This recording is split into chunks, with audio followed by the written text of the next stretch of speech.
So ayan, hello guys. So ngayon pag-uusapan natin dito yung paano nagwo-work yung titration. So sa ating OC na sabi na natin kung paano binabasa yung burette. And I hope ay nakuha nyo na po kung paano binabasa yung burette. So ngayon naman yung paano natin i-calculate yung result ng titration. So bale again, balik tayo sa setup. Meron po tayo dito burette.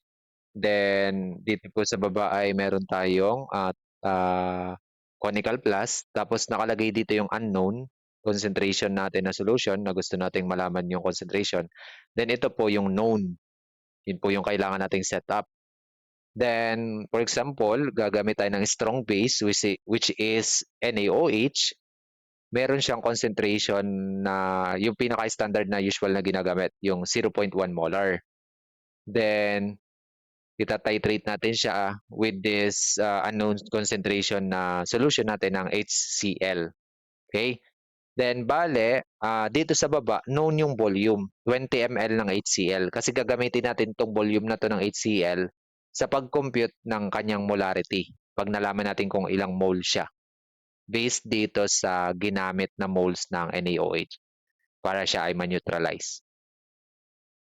Then, lalagyan natin siya ng pinoptalin. So, sabi ko nga sa inyo, yung pinoptalin as indicator na kapag ang range po ng pH ay 7 to 4, colorless. Or pagka acidic yung pH, colorless. Kaya pag nilagay natin siya sa HCl, colorless, remain colorless siya. Then, kapag na-detect niya ang present ng base, which is nagre-range ang kanilang pH ng 8 to 10, or mataas sa 7, pataas, nagiging kulay pink po ang pinoptalin, like pag na-expose siya sa NaOH. Okay? So, bale po, ang pinoptalin po 8 to 10 siya, nag-change siya from colorless to pink. That signals our endpoint kung saan isasara na natin yung kasi ibig sabihin nun, na-reach mo na yung equivalence point kung saan nag-completely neutralize na po yung acid and base. Since nag-completely neutralize na, lahat ng HCl dito, nag-react na with NaOH, kaya pag sunod na patak mo pa, NaOH na yung nandito, madedetect na siya ng pinoptalin. So, bale po, tingnan natin kung paano gagawin. Bale, kailangan nyo munang basahin o i-record yung initial reading. Ang nire-read po natin yung volume na bawas, yung bumawas dito. So, since walang bawas at puno, 0.00 ml ang initial reading. Then, after po nyan, pag nag-titrate na po tayo, magkakameron po tayo ng bawas. And yung pong bawas na yun yung nabawas bago siya mag-endpoint or magkulay pink. So, sasara na po natin stop cock. Then, ang sunod natin gagawin, write nyo lang yung chemical equation ng ating acid and base. Pag nakita nyo sa balance chemical equation ng NaOH plus HCl na 1:1 yung ratio nila, ito po yung gagawin natin sa calculation ng result. So yan, kukunin po muna pala natin ang volume use. So since ang nauturo ko na naman ang volume use since ang initial natin 0, ang magiging volume use na natin, syempre, yung nabawas, which is 25.60. Kasi 25.60 minus 0, ay ganun pa rin naman. So, pag po 1:1 ratio, yung acid at base dun sa ating titration, acid-base titration, ang ating gagamitin na formula ay M1B1. Nilagyan ko na ng kulay color coding. Yung M1B1, ito yung tumutukoy sa concentration ng acid natin or yung titran. Itong nasa baba, yung ating analyte. Then, itong M2B2, ito yung mga data na tumutukoy sa ating titran or yung ating substance with known concentration na nasa burette. Okay? So, bale, lagay lang po natin yung ating mga given. Ang M1 po natin, wala. Yan yung hahanapin. Tapos, ang B1 po natin ay 20 ml. Ayun, no? Meron po siyang volume. Next is ang ating M2 ay 0.1 molar. Yun po yung sa ating titran. Yun, 0.1 molar. Then ang B2 natin, yung nagamit na volume ng ating titruan para ma-completely neutralize niya yung HCl na meron dito na hindi natin alam kung ilan. So, bale, if ma-completely neutralize na po, nag-pink, so nagamit po natin ay 25.60. Yan. Tapos, ipa-plug in nyo lang po sa formula natin. I-transpose po muna pala natin. So, M1B1 para makuha natin yung M1 sa equation. Over po natin both side with B1. Tapos, M1 is equals to M2B2 over B1. Tapos, lagay natin yung given. Ang M2 natin, 0.1.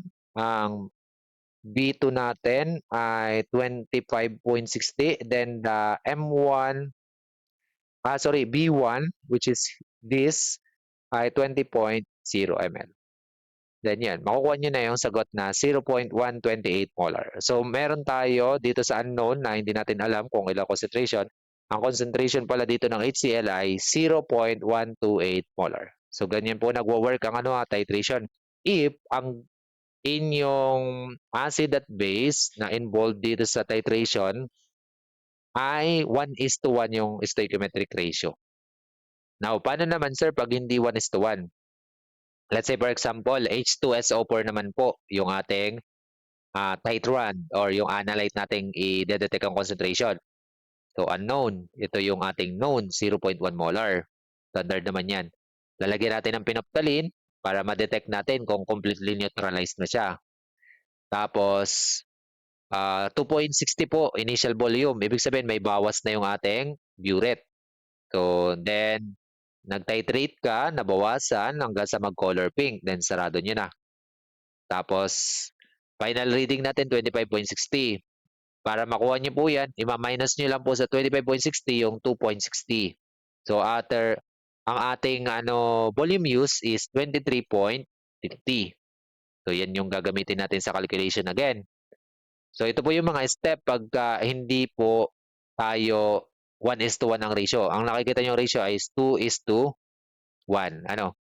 So, bale po, pag 1:1, ito po yung formula. Pero pag hindi, ito po yung steps natin na gagamitin. Since 2:1 po tayo, kahit na nakikita nyo, ito po yung mga step. Kailangan po natin dito is yung molarity at saka yung stoichiometry. So, first step, find the moles of NaOH using the molarity and volume. So, bale, nakikita nyo may molarity, tapos may volume ang ating NaOH. Imu-multiply nyo pa lang po ito dito sa volume na ito para makuha nyo yung moles ng NaOH na nagamit para ma-neutralize itong meron dito. So, ang gagawin nyo lang dito, i-convert nyo po itong 23.60 into liters bago nyo po siya i-multiply. Kasi ito pong molarity dito ay mole per liter yung unit dito.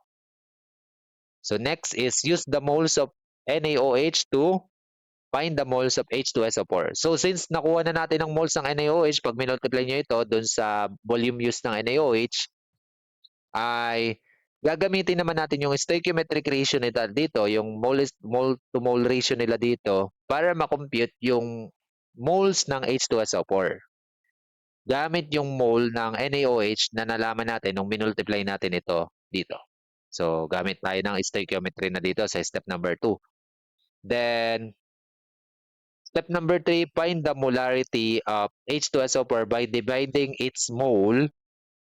So, yung mole na nakuha natin ng H2SO4 naman, nung gumamit tayo sa stoichiometry dito, i-divide lang po natin dito sa volume na 20 ml kasi ang ating molarity, ang unit niya is mole per liters of solution, per liter.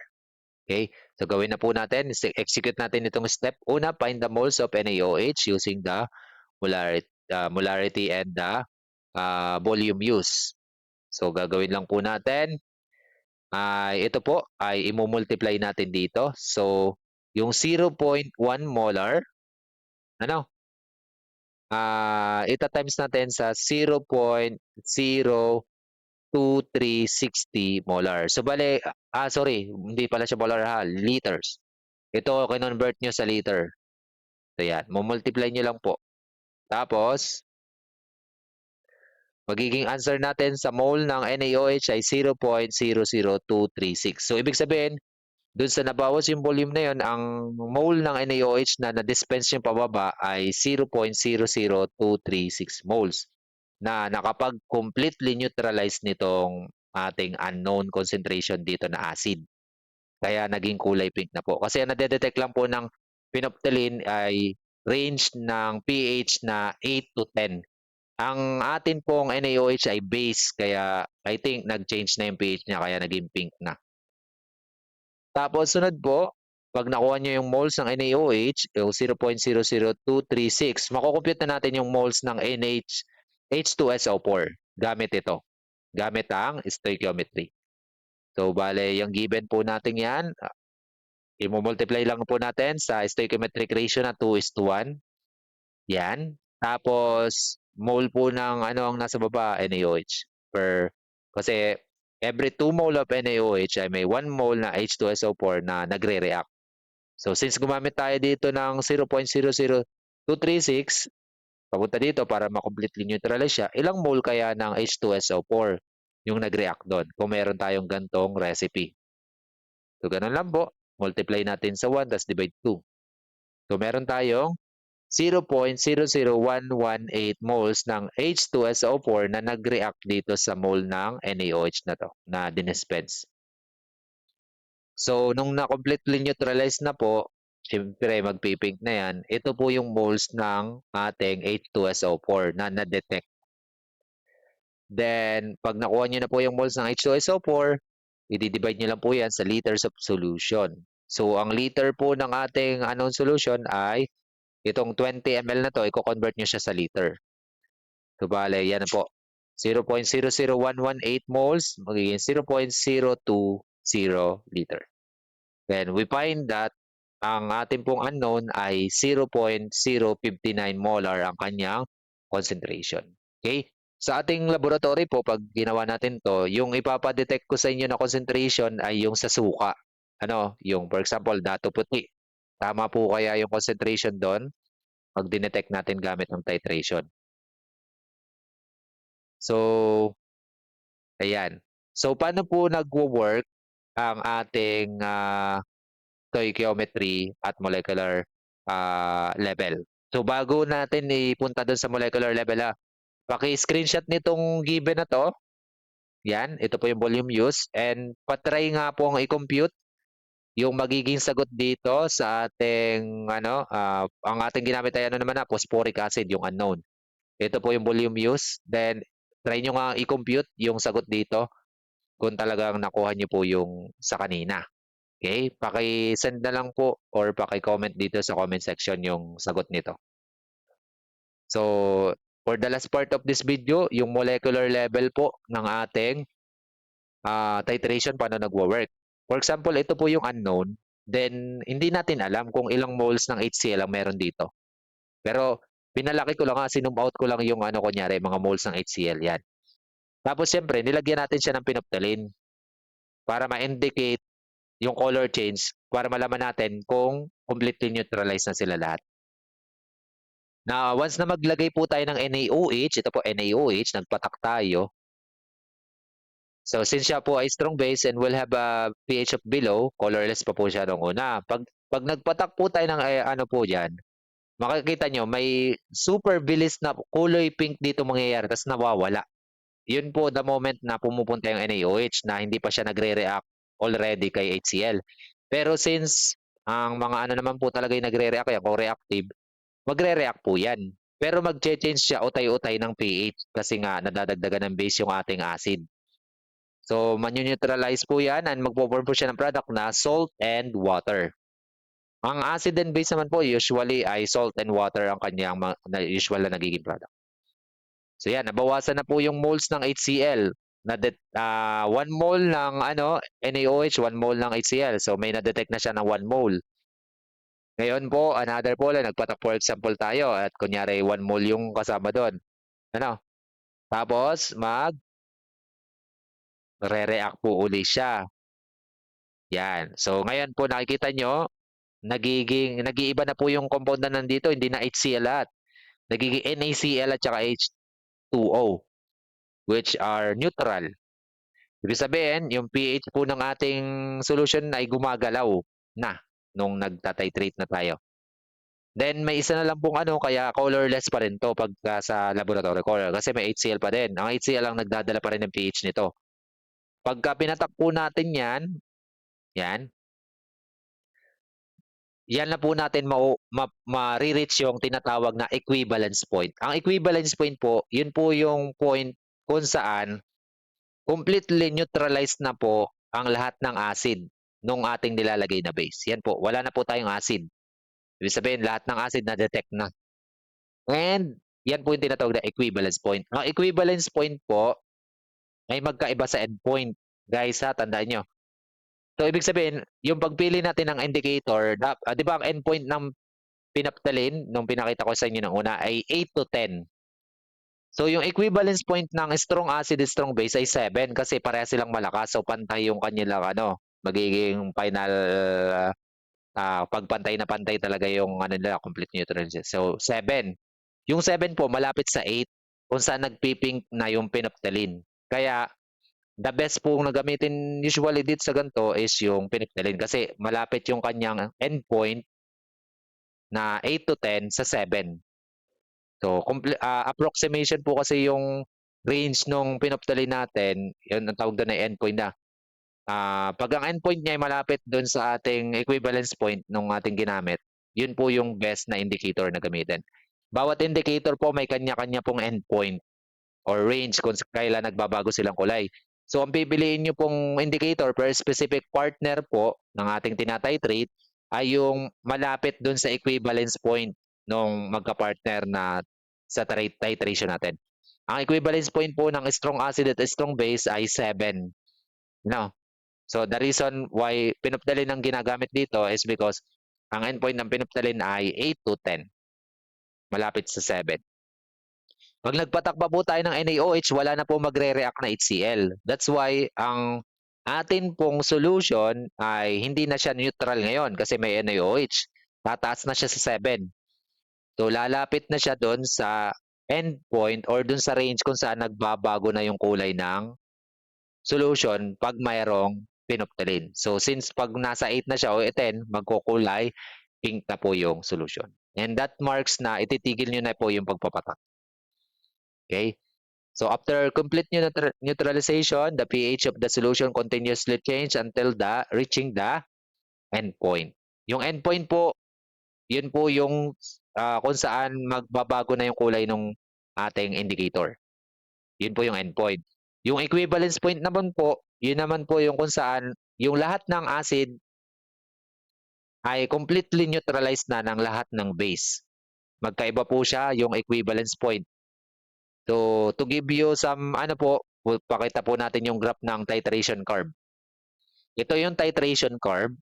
Nakikita nyo sa dito sa y-axis, yung pH. Ano? Tapos dito sa x-axis, yung volume nung ina-add natin na NaOH. Ito po yung ating strong acid, yung HCl. Ito po yung initial na pH niya.